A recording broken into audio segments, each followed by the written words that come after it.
Bueno, antes de nada, agradecer una vez más al Español que haya pensado en mí para intervenir en este foro e incluso junto con el presidente pues ser los que lancemos todo el debate y todas las intervenciones tan interesantes y el programa tan atractivo que tenéis por delante. La verdad es que escuchando a Pedro J estaba incluso cambiar de presentación y un poco apostillar y extender algunos de los puntos que nos ha planteado en esa panorámica tan completa de los retos a los que se enfrenta Europa. Yo soy optimista, creo que hay un cierto momentum en esta coyuntura actual que nos hace pensar que no todo lo que nos gustaría, pero algunas reformas en profundidad pueden materializarse en un horizonte relativamente cercano. Vamos a ver, Europa se mueve con crisis, en este caso se mueve con amenazas, con una situación compleja internacional y geopolítica. Yo creo que podemos pensar que algunos de los elementos que se han planteado pues podamos el año que viene, cuando nos volvamos a reunir aquí, revisitarlos y ver que se ha avanzado. De hecho, en el euro digital, del que yo hablé un año, en este año se ha avanzado mucho y en este momento ya tenemos un calendario muy preciso. El Consejo Europeo haya elaborado un reglamento europeo, el Parlamento Europeo cada vez converge más hacia una posición que va a permitir una negociación, lo que se llaman trílogos, durante este año y que a final de este año tengamos ya el marco normativo completo. Y mientras tanto, el Banco Central Europeo, el Banco de España participa activamente en la parte logística con inversiones importantes. Vamos trabajando porque es una plataforma que requiere una planificación de medio plazo, no es cualquier cosa. Pero yo hoy quería hablar de otra cosa que le he llamado el reto de la calidad institucional, que de alguna forma lo que plantea es verdad que mucho de lo que tiene que ver con el desenvolvimiento económico de las economías europeas, tiene que ver con estas reformas, con estos retos a los que se refería Pedro J, pero eso no debe ser un inhibidor para que miremos nosotros mismos y veamos qué cosas podemos hacer a nivel nacional donde hay recorrido considerable en algunos ámbitos para mejorar inspirándonos en las mejores prácticas y buscando las referencias más adecuadas.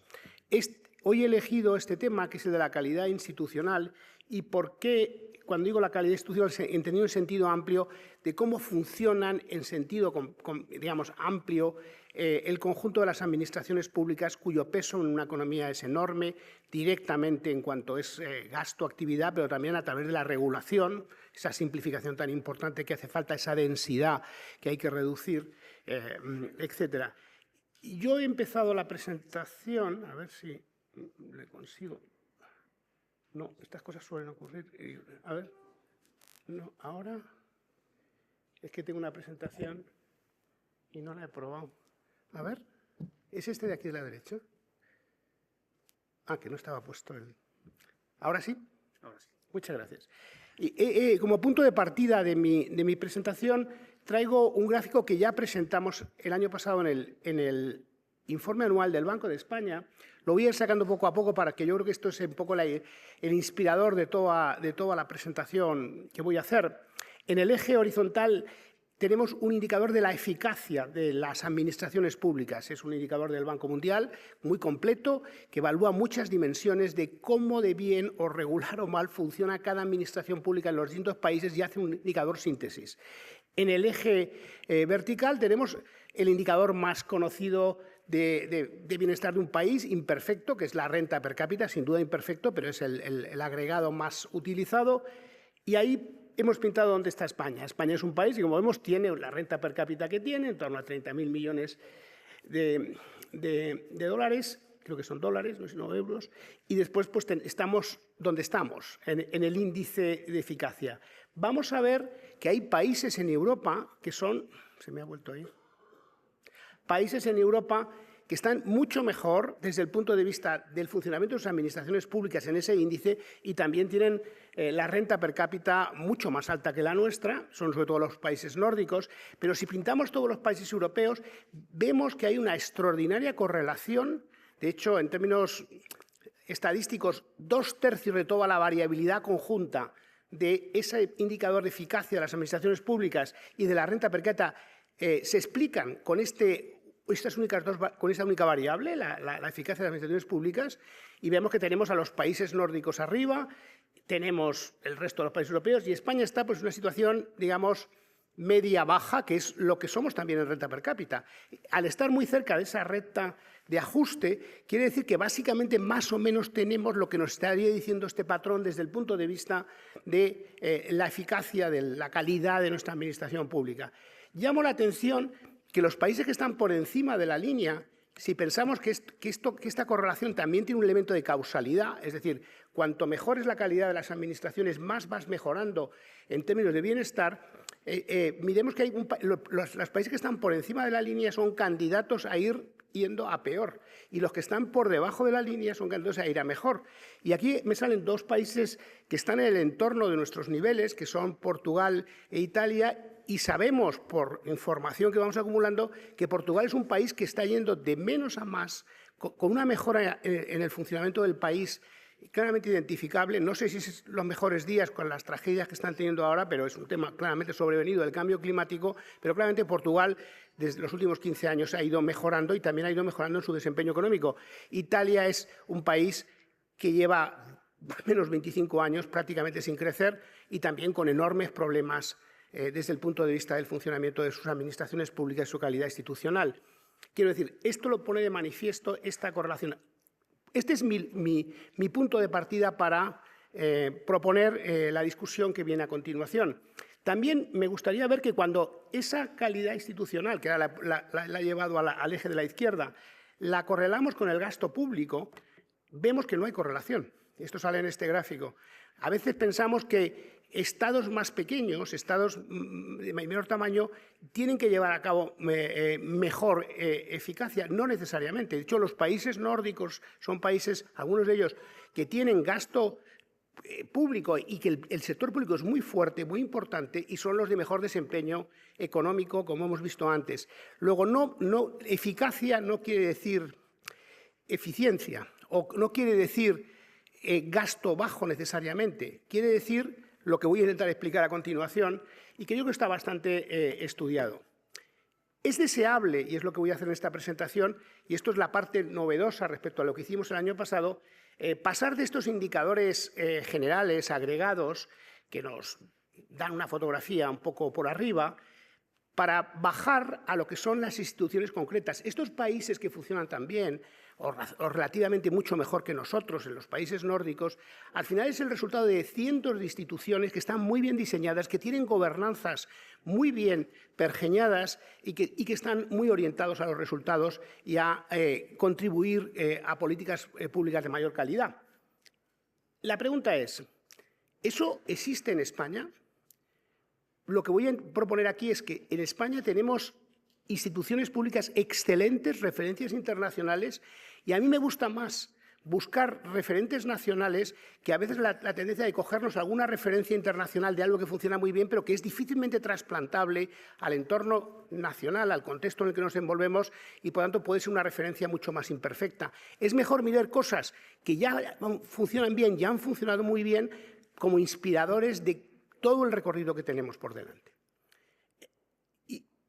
Y al final, si uno mira toda la literatura existente que evalúa esta calidad de las instituciones públicas, hay tres vectores en los que yo creo que tenemos que centrarnos. Primero es que las instituciones tengan autonomía de gestión, tengan margen para poder funcionar de una forma independiente, autónoma, pero al mismo tiempo coordinándose con otras administraciones. La coordinación es esencial cuando tienes complejidad, sobre todo en el caso nuestro, que tienes tres niveles de administración muy potentes.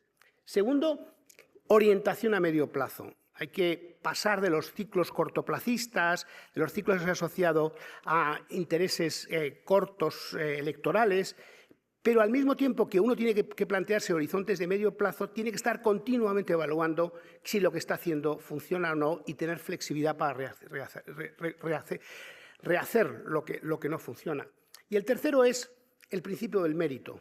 Las administraciones públicas tienen que inspirarse, digamos, en la meritocracia, pero también tenemos que ir, y eso está muy claramente identificado en los países nórdicos, que yo creo que nos pueden servir como referencia, necesitamos, por así decirlo, burocracias en el sentido positivo de la palabra, que sean ágiles, que estén abiertas a la incorporación de visiones nuevas, es decir, que no se anquilosen, que no sean muy inerciales. Por tanto, hay que combinar sistemas de excelencia en el acceso a la función pública con esa perceptividad dinámica de lo que tiene que ser una administración. Estos tres vectores son los que al final hay que ir buscando en el diseño de las administraciones. Bueno, yo he elegido, podría poner otros, y seguro que hay incluso a lo mejor mejores, pero he elegido 3 casos en España de instituciones públicas excelentes. Uno es la Organización Nacional de Trasplantes, otro es el Ecosistema Científico Catalán y otro es el Teatro Real.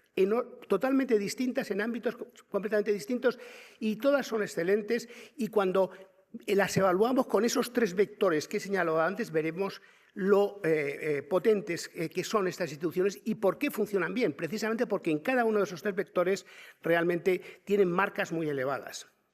La verdad es que no lo voy a desarrollar, pero si fuéramos con estos tres vectores que yo creo que definen una buena administración pública: autonomía de gestión, buena coordinación, evaluación a largo plazo y orientación a largo plazo de evaluación y mérito y apertura, veríamos que las 3 instituciones en estos 3 ámbitos ranquean muy alto y tienen características que se identifican muy rápidamente.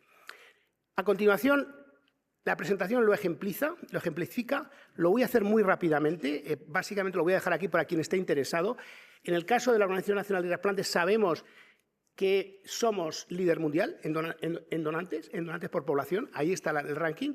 A continuación, aquí explica por qué hemos sido capaces, con el paso del tiempo, de tener esta excelencia y este desempeño tan elevado. En esos 3 vectores que decía, lo dejo ahí para quien lo pueda ver, pero está perfectamente desarrollado. El ecosistema científico catalán es verdaderamente un ejemplo de éxito.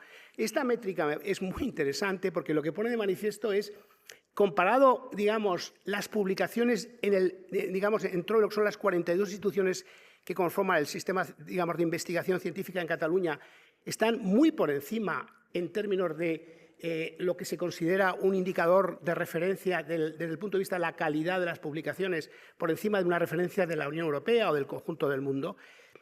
Si miramos cómo se definió en su momento este sistema y la continuidad que ha tenido el tiempo con distintas administraciones, coordinándose entre la administración autonómica o la administración central, muy más allá de lo que es habitual, vemos cómo esos 3 vectores que decía antes se manifiestan de una forma rotunda en el caso del ecosistema científico catalán, y dentro de los muchos centros de investigación que hay, he elegido uno concreto, que es el ICREA, que es una referencia mundial, donde podemos ver en este gráfico que el ICREA, desde el punto de vista de la producción científica, tanto en términos de número de citas como en calidad de citas con los indicadores internacionales, está por encima del MIT. Está en el primer nivel del mundo. Y esto es realmente muy difícil. Y esto se hace en un entorno, digamos, público y universitario que cuando lo miras en el conjunto de España no impresiona precisamente. Bueno, lo que hacemos aquí es explicar por qué. ¿Por qué en este caso se da una serie de circunstancias que son singulares, que tienen que ver con esos 3 vectores que decía yo antes: el funcionamiento autónomo, la evaluación continua, la búsqueda permanente por la excelencia? Es decir, pensemos que en el caso del ICREA, el 40% de los investigadores no son españoles. Es decir, ha roto completamente la forma de funcionar con esa tendencia a la endogamia que vemos en los sistemas institucionales españoles y universitarios. El 40%, y tiene, y esto sí que es notable, tiene un adecuado cuadro de los investigadores, tiene becas del más alto nivel, la beca mejor dotada de Europa, que es la RC. Para que hagamos una idea, en los últimos 15 años, desde que esto está en marcha, es decir, los investigadores del ICREA han recibido casi 1.000 millones de euros de financiación europea a través de estas becas. Eso es prácticamente tanto como el Instituto Max Planck, para poner una referencia. Esto no es muy conocido, pero es que debemos mirar estos ejemplos porque existen aquí y nos permitirían mejorar mucho en muchos ámbitos. Y el tercer ejemplo, completamente distinto, y para mí es muy cercano, porque yo soy además, digamos, tengo un abono en el Teatro Real, soy un enamorado de la ópera. Tenemos un Teatro Real, un Teatro de la Ópera excelente en Madrid, pero excelente. Pero es que no siempre ha sido así. Si miramos, y esto es interesante, que esto que tiene con la autonomía y coordinación, el Teatro Real en sus primeros 10 años estuvo muy vinculado al ciclo político y dirigido, digamos, desde el ámbito político, por así decirlo, muy vinculado al ciclo político de sus... Pero a partir de la presidencia que actual, hace ya 20 años, las distintas administraciones decidieron ceder a una dirección completamente independiente, con una visión de medio plazo, la gestión del Teatro Real, y a partir de ese momento el Teatro Real no hace más que subir en excelencia. Ahí hay una serie de métricas que lo ponen de manifiesto, y además ha conseguido algo que es muy difícil en España, y es que tiene el 65, 2/3 de la financiación es privada. En Europa prácticamente no hay teatros que tengan, teatro de la ópera, óperas que tengan este nivel. Quizá la escala, en Alemania, por ejemplo, no llegan ni al 25%, en Austria por debajo del 50%. No han ido más que subiendo y en este momento están en 2/3 de financiación, y lo hacen también con una orientación. Y han recibido algunos de los mayores premios que reciben las óperas, lo ha recibido el Teatro Real. Esto ocurre aquí, es una institución pública, es una institución donde participan 3 administraciones y donde ha habido una apuesta continua por la excelencia, por la calidad y por la autonomía de gestión y la planificación a medio plazo. ¿Dónde están los éxitos de estas instituciones excelentes? Yo he encontrado 5 vectores que yo creo que sobre los que hay que detenerse y sobre los que tenemos que reflexionar, porque aquí están algunas de las claves de por dónde puede mejorar la calidad institucional en España. Dirección profesional y estable, completamente aislada, separada de los ciclos electorales. Autonomía operativa, pero con buena coordinación entre las administraciones públicas. Lo vemos con los trasplantes, donde realmente se coordinan distintas administraciones hasta el nivel de hospital. Por eso es posible tener ese desempeño tan grande en términos de donaciones. Lo vemos en ICREA y en cómo trabajan distintas administraciones públicas. Un ejemplo dentro también, por no poner ICREA, es el Barcelona Supercomputing Center, que es parte de ese ecosistema científico catalán, que tiene la mayoría de la Administración central, que participa el Ayuntamiento, que participa la Generalitat, que trabajan conjuntamente y que lo han dejado en manos de ingenieros excelentes que han hecho un centro de excelencia mundial en supercomputación y en inteligencia artificial, por poner otro ejemplo. Financiación predecible, orientación a medio plazo, fijación por medio de objetivos, fijación de objetivos, evaluación continua para alcanzar esos objetivos y no centrarse, como a veces ocurre mucho en España, en los procedimientos, en los procesos, densidad de procedimientos. No, hay que ir a definir bien qué es lo que hay que alcanzar para el bienestar de los ciudadanos y constantemente ir a por ello y ser capaz de reajustarse cuando no es así. Y después, procesos de selección de los funcionarios, de los dirigentes, rigurosos, pero no rígidos, abiertos al talento nacional y también internacional, que a veces nos cuesta percibirlo dentro de las administraciones públicas. ¿Y cuáles son los mensajes que quiero dejar a partir de esta evaluación con ustedes? Primero, que era mi primera transparencia, este es un tema fundamental. La calidad en el funcionamiento de las administraciones públicas es un determinante importantísimo, si no más el importante, del desenvolvimiento económico y la prosperidad de un país. Segundo, que España tiene mucho margen para mejorar en calidad institucional. Estamos, como veíamos antes, somos un país en el conjunto de Europa mediano bajo, tanto en calidad institucional como en desempeño económico. Y tenemos un cierto estancamiento que tenemos que ir mejorando. Sabemos que eso es posible, la excelencia es posible. Tenemos ejemplos, estos son 3, pero hay más, donde claramente somos referencia mundial. Y lo hacemos en el marco institucional general en el que nos desenvolvemos y en el contexto en el que estamos. Luego, esas son las referencias a las que tenemos que mirar en primera instancia y ver cómo podemos aprender de ellas. Y el reto es extenderlo y llevarlo, y extenderlo para que sea una práctica generalizada en las administraciones públicas. Y termino diciendo, ¿Por qué nosotros estamos centrados en esto? Yo he sido en público, y así es, yo creo que deben ser los bancos centrales, tenemos que ser prudentes sobre qué nos pronunciamos, porque nosotros tenemos funciones muy extensas que tienen que ver con muchas de las cosas que ha planteado Pedro J. al principio: sistemas de pagos, política monetaria, regulación macroprudencial, microprudencial, y esos son los poderes delegados que tenemos. Cuando opinamos sobre lo que está pasando en la economía, tenemos que ser prudentes, solamente cuando tengamos evidencia abrumadora y veamos que son temas que tienen que ver con algunos de nuestros elementos centrales para nuestras funciones, como es el crecimiento potencial. Detrás de esto lo que hay es un determinante fundamental de la productividad, de los factores de un país, y eso al final es determinante para la sostenibilidad de la deuda pública, cosa que sí nos afecta a nosotros mucho, porque eso, si no tenemos sostenibilidad de las finanzas públicas y de la deuda en general de un país, eso puede generar grandes distorsiones macroeconómicas, o simplemente para determinar la brecha del producto entre la demanda y la oferta, que es tan importante para saber en qué momento cíclico estamos de la economía. A nosotros nos importa mucho entender bien estos elementos, y por eso hemos decidido que además de los análisis macro, tenemos que entrar en estos análisis más de detalle, más micro, para intentar aprender. Y recientemente en la Dirección General de Economía hemos creado un departamento, una oficina que llamamos de tendencias globales de análisis de instituciones, donde estamos incorporando especialistas que no son necesariamente los economistas habituales de la casa, sino personas que son capaces, desde el ámbito como la sociología, la ciencia política, junto con nuestros economistas, son capaces de entender mejor lo que los economistas llamamos la economía política, es decir, aquellos elementos del marco institucional que determinan cómo funcionan las cosas. Y eso requiere mucho análisis sobre los detalles institucionales, y por eso hemos decidido poner el foco y hacer una contribución creciente al debate nacional en estos ámbitos. Muchas gracias por su atención. Banco de España, José Luis Escrivá, desde